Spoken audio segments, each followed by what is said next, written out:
Hello friends, today we are going to learn something new. और आज हम ये सीखने वाले हैं। अब आप देखोगे तो आप सोचोगे कि ये क्या लिखा हुआ है। ये मेरा प्रैक्टिस पेज है जिसके ऊपर मैं प्रैक्टिस कर रहा था। कोई ऐसी चीज़ थी जो मेरे लिए थोड़ी चैलेंजिंग थी, बट मुझे ऐसा लगा कि मुझे ये करना चाहिए practice. That's the reason I was doing all that practice stuff. Practice करने के बाद ये जो कुछ मैंने लिखा है कोड वर्ड्स में, ये मैंने इसको फेयर किया है so that you can understand what I was trying to do. और आप देख सकते हो कि इतनी सारी प्रैक्टिस करनी पड़ती है बिफोर द फेयर वर्क। आप बैक साइड में देख सकते हैं, यहाँ पे भी ये प्रैक्टिस किया हुआ है। और आप एक चीज़ और नोटिस कर सकते हो, यहाँ पे ये जो ब्रैकेट्स बने हुए हैं, ये ब्रैकेट्स क्यों बने हैं, इसका रीज़न क्या है, अभी मैं आपको फेयर में बताने वाला हूँ। So now coming back to this is the fair page. Now ये जो फेयर पेज है, इसके अंदर you can see there are many names written. आप बहुत सारे नाम देख सकते हो इसके अंदर। This is your entire 11th standard and 12th standard. I am talking about all my science students जो भी साइंस स्ट्रीम में 11th और 12th कर रहे हैं, या जितने भी स्टूडेंट्स 11th 12th करने वाले हैं, जिन्होंने अभी 10th पास किया और जो साइंस स्ट्रीम में जा रहे हैं। आपको 2 साल के अंदर ये सब कुछ पढ़ना है जो कुछ यहाँ दिया हुआ है। नाउ देखने में थोड़ा चैलेंजिंग लगता है, बट अगर आप इसको अच्छे से पढ़ते हो, बिलीव मी, आप बहुत इजीली आपका जो भी एंट्रेंस एग्ज़ाम है, जिस फील्ड के लिए आप प्रिपेयर कर रहे हो, वेदर इट्स इंजीनियरिंग और वेदर इट्स मेडिकल, आप वहाँ पर जा सकते हो।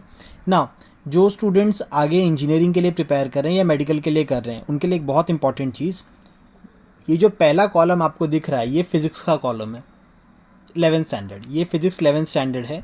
ये फिज़िक्स 12th स्टैंडर्ड है। ये केमिस्ट्री 11th स्टैंडर्ड है। ये केमिस्ट्री 12th स्टैंडर्ड है। ये बायो 11th स्टैंडर्ड है। ये बायो 12th स्टैंडर्ड है।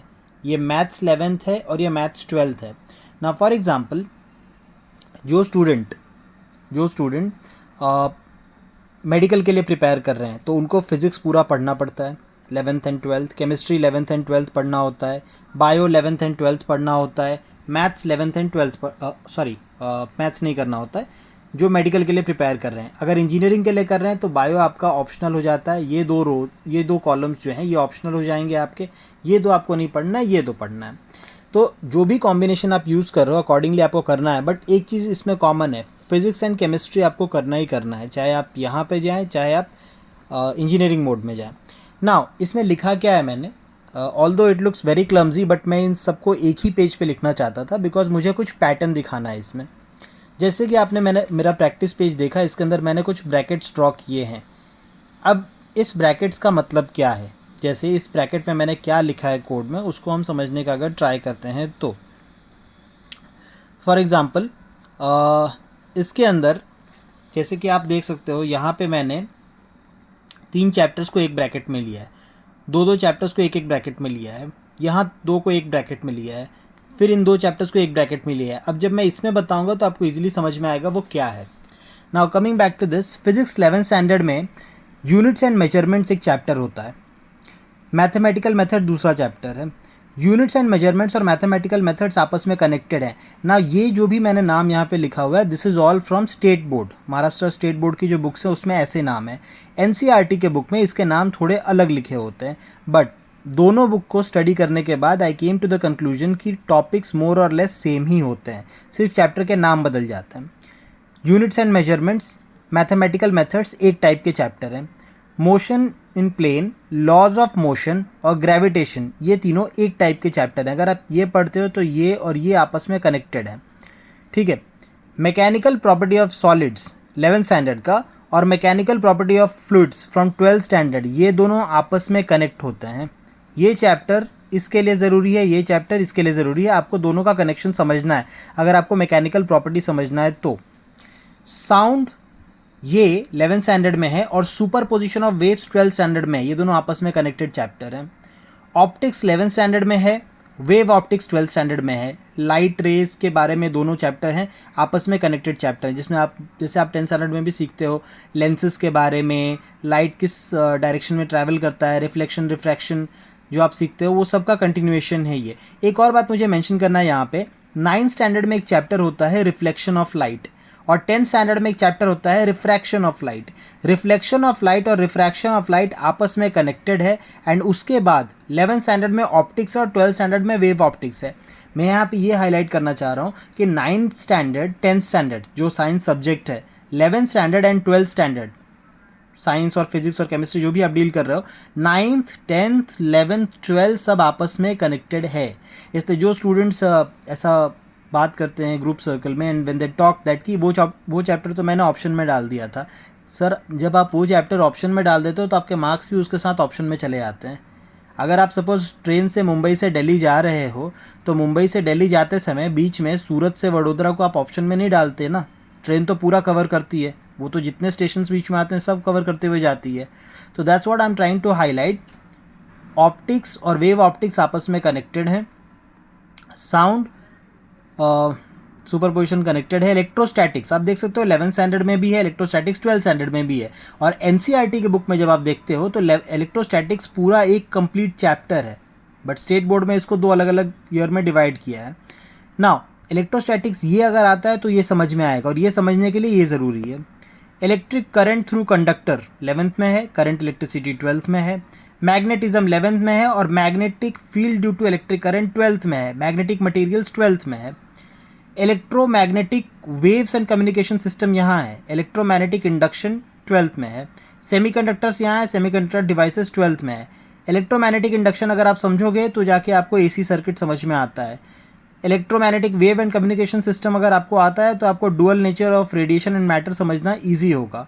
Structure of atoms nuclei completely different chapter है, लेकिन स्ट्रक्चर ऑफ एटम्स न्यूक्लियाई का कनेक्शन फिजिक्स से केमिस्ट्री में जाता है, बिकॉज केमिस्ट्री में भी स्ट्रक्चर ऑफ एटम है। जैसे आप नील्स बोर के बारे में पढ़ते हो, रुदरफोर्ड के बारे में पढ़ते हो, ये सारे जो कॉन्सेप्ट हैं वो यहाँ भी मिलेंगे, यहाँ भी मिलेंगे। तो फिजिक्स और केमिस्ट्री में भी ब्रिजेस होते हैं, आपस में कनेक्शंस होता है। जैसे फिजिक्स में आप देख सकते हो यहाँ पे थर्मोडायनेमिक्स है, केमिस्ट्री में 12th स्टैंडर्ड में आप देख सकते हो थर्मोडायनेमिक्स है, यहाँ थर्मोडायनेमिक्स है, यहाँ थर्मोडायनेमिक्स है, तो दोनों का आपस में कनेक्शन है। उसी तरह से केमिस्ट्री में जैसे देखते हैं बेसिक कॉन्सेप्ट्स है, इंट्रोडक्शन टू एनालिटिकल केमिस्ट्री और एनालिटिकल टेक्निक, ये दो जो चैप्टर्स हैं ये बेसिकली डील करते हैं स्टोइकियोमेट्री से, मोलैरिटी, मोलैलिटी, मोलार मास जो भी है। अगर कभी आपके सामने मोलैरिटी एंड मोलैलिटी दोनों कॉन्सेप्ट आते हैं तो ध्यान से देखना, दोनों के बीच में बहुत माइनर डिफरेंस है, you will be able to understand them. Structure of atom है, जैसा मैंने बताया कनेक्शन वहाँ पे है। केमिकल बॉन्डिंग, इसके अंदर 3-4 अलग अलग थियरीज आपको मिलेंगे जो आप पढ़ते हो कि बॉन्ड्स किस तरह से बनते हैं। रिडॉक्स रिएक्शन में जो हम 9th-10th में पढ़ते हैं, रिडक्शन और ऑक्सीडेशन रिएक्शंस, इलेक्ट्रॉन्स का गेन, इलेक्ट्रॉन को लूज करना, ऑक्सीजन का आना, हाइड्रोजन का जाना, so all those concepts are related in redox reaction. Modern periodic table, now this is very interesting. जब आप मॉडर्न पीरियोडिक टेबल पढ़ते हो, जो कि 9th-10th स्टैंडर्ड में भी आप पढ़ के आते हो, मॉडर्न पीरियोडिक टेबल में आप मेंडलीव का नाम पढ़ते हो। मेंडलीव का नाम पढ़ने के बाद जो मॉडर्न पीरियोडिक टेबल आपको पता है कि वो एटॉमिक नंबर पे चलता है। मॉडर्न पीरियोडिक टेबल में अगर आप ध्यान से टेबल देखते हैं ऐसे ऊपर से नीचे, तो आप नोटिस करो जो चैप्टर्स में अभी बताने वाला हूँ, modern periodic table, elements of group 1-2, elements of group 13, 14, 15, ये 3 चैप्टर्स। और इसके बाद 12th स्टैंडर्ड में elements of group 16, 17, 18 and transition, inner transition elements. So what I am trying to highlight is कि मॉडर्न पीरियोडिक टेबल पूरा का पूरा ही इसमें आ रहा है। एलिमेंट ऑफ ग्रुप 1-2 आप 1-2 ले रहे हो यहाँ पे, उसके बाद आप सीधा जा रहे हो 13, 14, 15 पे, 13, 14, 15 पे, उसके बाद आप जा रहे हो 16, 17, 18 पे, और राइट साइड में लास्ट में आप इनर ट्रांजिशन और ट्रांजिशन ले रहे हो, मतलब बीच में जो 3 to 12 है वो आप ले रहे हो। बेसिकली 1 to 3 से 12 इसमें है, 13, 14, 15 यहाँ है, 16, 17, 18 यहाँ है, पूरा पीरियोडिक टेबल कवर हो जाता है इसमें। लेकिन अगर कोई स्टूडेंट 11th स्टैंडर्ड में ये 3 चैप्टर नहीं पढ़ता तो उसके लिए ये चैप्टर 12th स्टैंडर्ड में बहुत डिफिकल्ट हो जाता है। So try to find this connections. States of matter है, एड्जॉर्प्शन एंड कोलॉइड्स है। केमिकल इक्विलिब्रियम है, केमिकल इक्विलिब्रियम का कनेक्शन आयोनिक इक्विलिब्रियम से आता है जो कि 12th स्टैंडर्ड में है। Nuclear chemistry and radioactivity, nuclear chemistry and radioactivity का कुछ हद तक कनेक्शन एटम्स, मॉलिक्यूल्स, न्यूक्लियर जो चैप्टर था इसमें कुछ कॉमन टॉपिक्स आपको मिल जाते हैं। Basic principles of organic chemistry, organic chemistry में क्या क्या होता है, किस तरह से काम करता है, उसके बारे में चैप्टर डील करता है। हाइड्रोकार्बन्स मतलब अल्केन्स, अल्कीन्स, अल्काइंस के बारे में आप देखते हो, बेंजीन के बारे में भी आप देखते हो, and then chemistry in everyday life. इसके बाद जब 12th स्टैंडर्ड में आप जाते हो तो यहाँ पे सॉलिड स्टेट आता है। सॉलिड स्टेट में किस तरह से पैकिंग होती है, क्रिस्टल स्ट्रक्चर, अमॉर्फस स्ट्रक्चर किस तरह से बनते हैं, वो सॉलिड स्टेट में है। सॉल्यूशंस, लिक्विड स्टेट के बारे में सब कुछ बताया हुआ है। आने के इक्विलिब्रियम कहाँ से कंटिन्यू हो रहा है। केमिकल थर्मोडायनेमिक्स, हीट में जो चेंजेस होते हैं, हीट के जो चेंजेस होते हैं, थर्मल मतलब हीट, डायनेमिक्स मतलब चेंजेस। इलेक्ट्रोकेमिस्ट्री बेसिकली आपके बैटरीज, इलेक्ट्रिक सेल्स, उनसे डील करता है। केमिकल काइनेटिक्स आपके रेट के बारे में बताता है, रिएक्शन कितना फास्ट जाएगा, कितना स्लो होगा, किस तरह से काम करता है उसके बारे में। 16, 17, 18 में 17 हेलोजेंस ग्रुप है, 18 इनर्ट गैस है। ट्रांजिशन, इनर ट्रांजिशन में आपका लैंथेनाइट्स, एक्टिनाइट्स भी आ जाता है। Then we talk about coordination compounds. When you talk about coordination compounds you will be getting about Werner's theory, ligands के बारे में आप पढ़ते हो, और भी बहुत सारे कॉन्सेप्ट्स इसके अंदर हैं। Then we have got halogen derivative of alkanes, already इसके बारे में मैंने डिस्कस किया हुआ है पहले भी, और ये एक बहुत ही इंपॉर्टेंट चैप्टर है 12th स्टैंडर्ड केमिस्ट्री में।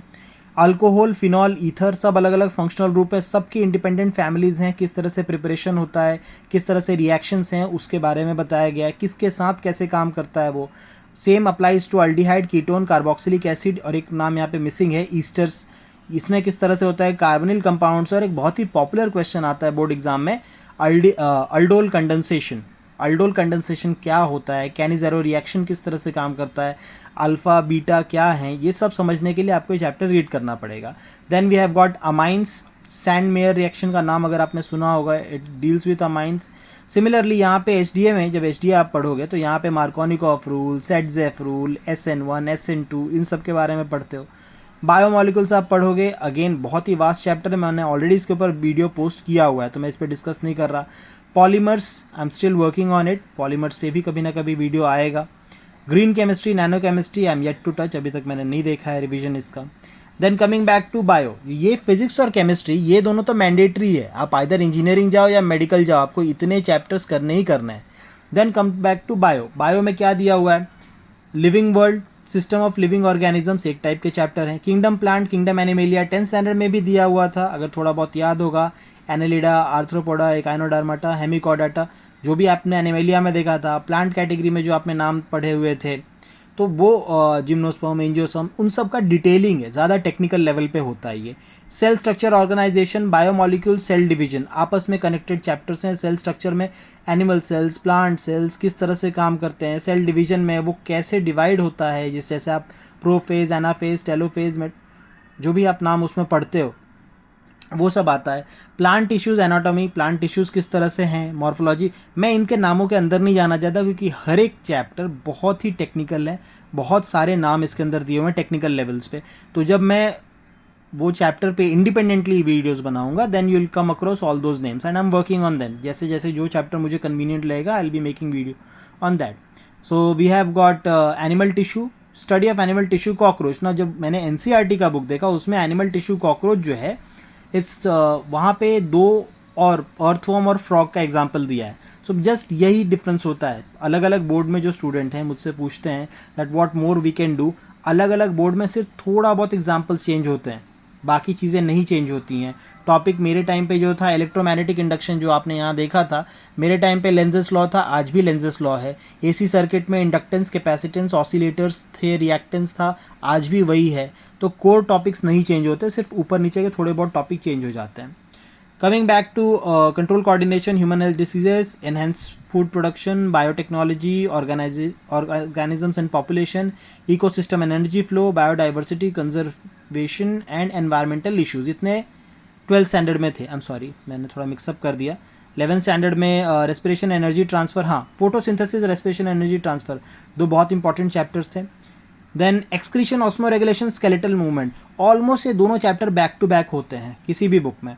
एक्सक्रीशन, ऑस्मो रेगुलेशन में आपके किडनीज के बारे में आप स्टडी करते हो, बोमेंस कैप्सूल, ग्लोमेरुलस, इन सब के बारे में। स्केलेटल मूवमेंट में ये मेडिकल फील्ड में जो लोग जा रहे हैं उनके लिए कोर चैप्टर है, यहाँ से आपकी मेडिकल की स्टडी स्टार्ट होती है। स्केलेटन मूवमेंट जैसे कि मेडिकल में जब, हालांकि मैं कभी कभी देखता हूँ उसका इंडेक्स, तो उसमें जो एनाटॉमी है, एनाटॉमी में काफ़ी हद तक स्टार्टिंग पॉइंट आपका यही होता है, जो आपके बॉडी का स्ट्रक्चर किस तरह से है, पेक्टोरल गर्डल क्या है, पेल्विक गर्डल क्या है, radius, ulna, tibia, fibula, humerus, femur, उसके बारे में आप इसमें पढ़ते हो। यहाँ पर reproduction in plants, reproduction in animals, plants में किस तरह से होता है आपने पढ़ा होगा आपके लोअर क्लासेस में, एनिमल्स में कैसे है। इनहेरिटेंस वेरिएशन, नाम याद होगा अगर मेंडल, उसके बारे में दिया हुआ है। Molecular basis of inheritance, origin, evolution of life, बहुत सारे थियरीज हैं, Darwin's theory, Lamarckism and many more such. Plant water relation, plant growth, mineral nutrition, एक तरह के चैप्टर्स हैं। रेस्पिरेशन एंड सर्कुलेशन, हार्ट किस तरह से काम करता है, blood pumping, blood flow and all, उसके बारे में। कंट्रोल एंड कोऑर्डिनेशन, थोड़ा सा डिफिकल्ट बट बहुत इंपॉर्टेंट चैप्टर है 12th स्टैंडर्ड बायो में, बिकॉज इसमें आपके ब्रेन के स्ट्रक्चर्स के बारे में बताया गया है। Fore brain, mid brain, hind brain किस तरह से काम करता है, वर्टिब्रल कॉलम, स्पाइनल कॉर्ड, उनका कनेक्शंस, वो सब बताया गया है। ह्यूमन हेल्थ डिसीजेस और बाकी नाम अभी मैंने ऑलरेडी डिस्कस किए। Then comes back to math. अब ये जो सारे सब्जेक्ट्स हैं ये आप कभी कभी प्रैक्टिस कर सकते हो एक दिन में एक, बट मैथ्स आपको डेली प्रैक्टिस करना है। अगर आपको 12th स्टैंडर्ड अच्छे से पास होना है, मैथ्स आपका सब्जेक्ट है, तो मेक श्योर कि आप मैथ्स को बहुत अच्छे से प्रैक्टिस करो। टू प्रैक्टिस मैथ्स क्या कर सकते हैं, angle measure, theta to radian वाला चैप्टर है ये, रेडियन टू थीटा कन्वर्जन जो है, sorry radian to degree. Then trigonometry 1, trigonometry 2, full of formulas, बहुत सारे फार्मूलाज आपको सीखना है। डिटर्मिनेंट एंड मैट्रिसेस, बहुत ही इजी चैप्टर है, स्कोरिंग चैप्टर है, थोड़ी मेहनत करेंगे तो आ जाएगा। Straight line, circle, conic section, आपस में तीनों कनेक्टेड हैं। जब आप ये पढ़ोगे तो आपको मेरी बात समझ में आएगी, आपस में कनेक्टेड है बिकॉज इनके फार्मूलाज काफ़ी हद तक एक जैसे होते हैं। मेजर्स ऑफ डिस्पर्शन मैंने अभी तक नहीं पढ़ा है, बट होपफुली इम्पॉर्टेंट ही हो। प्रोबेबिलिटी 10th स्टैंडर्ड में भी था, कुछ हद तक कॉन्सेप्ट उसके रिपीट होते हैं। कॉम्प्लेक्स नंबर्स बहुत इंपॉर्टेंट चैप्टर है for the basics of mathematics. Sequence and series, permutation and combination. Permutation और कॉम्बिनेशन दो अलग चीज़ें हैं, बहुत सारे स्टूडेंट अभी भी इसको नहीं समझ पाते। जब आप ये चैप्टर पढ़ोगे तो फॉर्मूलाज देखो, आपको समझेगा परम्यूटेशन कॉम्बिनेशन अलग अलग है। Mathematical induction and binomial theorem, again an important chapter. Maths में जिनको अपना करियर आगे ले जाना है उनको, या मैथ्स जिनको आगे भी पढ़ना है उसके लिए। सेट्स, रिलेशंस, फंक्शंस, तीनों आपस में कनेक्टेड हैं। सेट्स किस तरह से काम करता है, रिलेशंस कैसे काम करता है, यहाँ जब आप पढ़ोगे तो आपको बहुत सारे नाम मिलेंगे, जैसे बाइजेक्टिव नाम मिलेगा। उसके अलावा सेट्स में अभी मैं फ़िलहाल रिकॉल नहीं कर पा रहा हूँ नाम, बट वो सारे नाम आपको मिलेंगे। फंक्शंस अगेन ये दोनों आएंगे अच्छे से तो ये अच्छे से आएगा। Limits, continuity, differentiation, calculus part पूरा स्टार्ट हो जाता है यहाँ से। ये बिल्कुल अलग सेक्शन है, एक दूसरे से कनेक्टेड। लिमिट्स, कंटिन्यूटी, डिफ्रेंशिएशन, अगर ये आएगा तो ये आएगा, ये आएगा तो ये आएगा। अगर डिफ्रेंशिएशन आ रहा है तो 12th का डिफ्रेंशिएशन आएगा, फिर अगर ये आता है तो एप्लीकेशन ऑफ डेरिवेटिव्स आएगा। अगर ये सब आ रहे हैं तो इनडेफिनेट इंटीग्रल, डेफिनेट इंटीग्रल आएगा। ये दोनों अच्छे से पढ़ोगे देन एप्लीकेशन उसका कर पाओगे डेफिनेट इंटीग्रल का। And then differential equation practical life में बहुत यूज़फुल होता है, स्पेशली जो इंजीनियर्स होते हैं, डिफरेंशियल इक्वेशन उनके लिए बहुत इंपॉर्टेंट है। And then probability distribution, probability distribution probability का एक्सटेंशन है जो आपने कहीं यहाँ पे देखा था। बाइनोमियल डिस्ट्रीब्यूशन मेथड्स, इंडक्शन वाला चैप्टर कहाँ गया, हाँ बाइनोमियल, इसका एक्सटेंशन था। इसके अलावा मैथ्स 12th स्टैंडर्ड में mathematical logic, matrices, trigonometric function, trigonometric functions trigonometry का एक्सटेंशन है। Pair of straight line, straight lines का एक्सटेंशन है। वेक्टर्स, लाइन, प्लेन, ये बिल्कुल अलग टाइप के चैप्टर्स हैं, एक दूसरे से कनेक्टेड और बहुत ही वास्ट चैप्टर हैं, तो बहुत हेवी वेटेज वाले चैप्टर हैं, उस हिसाब से पढ़ना होता है इनको। एंड लीनियर प्रोग्रामिंग या mathematical logic are fairly easy chapter. Mathematical logic शायद आपने पढ़ा होगा, and gate, nor gate, not gate and etcetera. So I have tried myself to cover जितना ज़्यादा हो सकता है मुझसे, although it's a very big challenge. 126 chapters हैं ऑलमोस्ट। 11th स्टैंडर्ड एंजॉय करने के लिए नहीं होता है, 11th स्टैंडर्ड 12th स्टैंडर्ड का बेस बनाने के लिए होता है। सो अगर आपने 11th स्टैंडर्ड स्किप कर दिया है, आपने नहीं पढ़ा है और आप डायरेक्टली 12th में हो, तो आपको डबल मेहनत करनी पड़ेगी, आपको 11th प्लस 12th दोनों रिवाइज करना पड़ेगा। I will try to post up more such useful videos in future. अगर आपको लगता है कि मेरे इस वीडियो से कुछ हेल्प हो रहा है तो please like and subscribe my channel, as usual you know my channel. And अगर आपको वीडियो अच्छा लगे तो आप किसी से शेयर कर सकते हो, मुझे फीडबैक भी दे सकते हो मैं और इसमें क्या इंप्रूव करूँ। Thank you so much and have a nice day.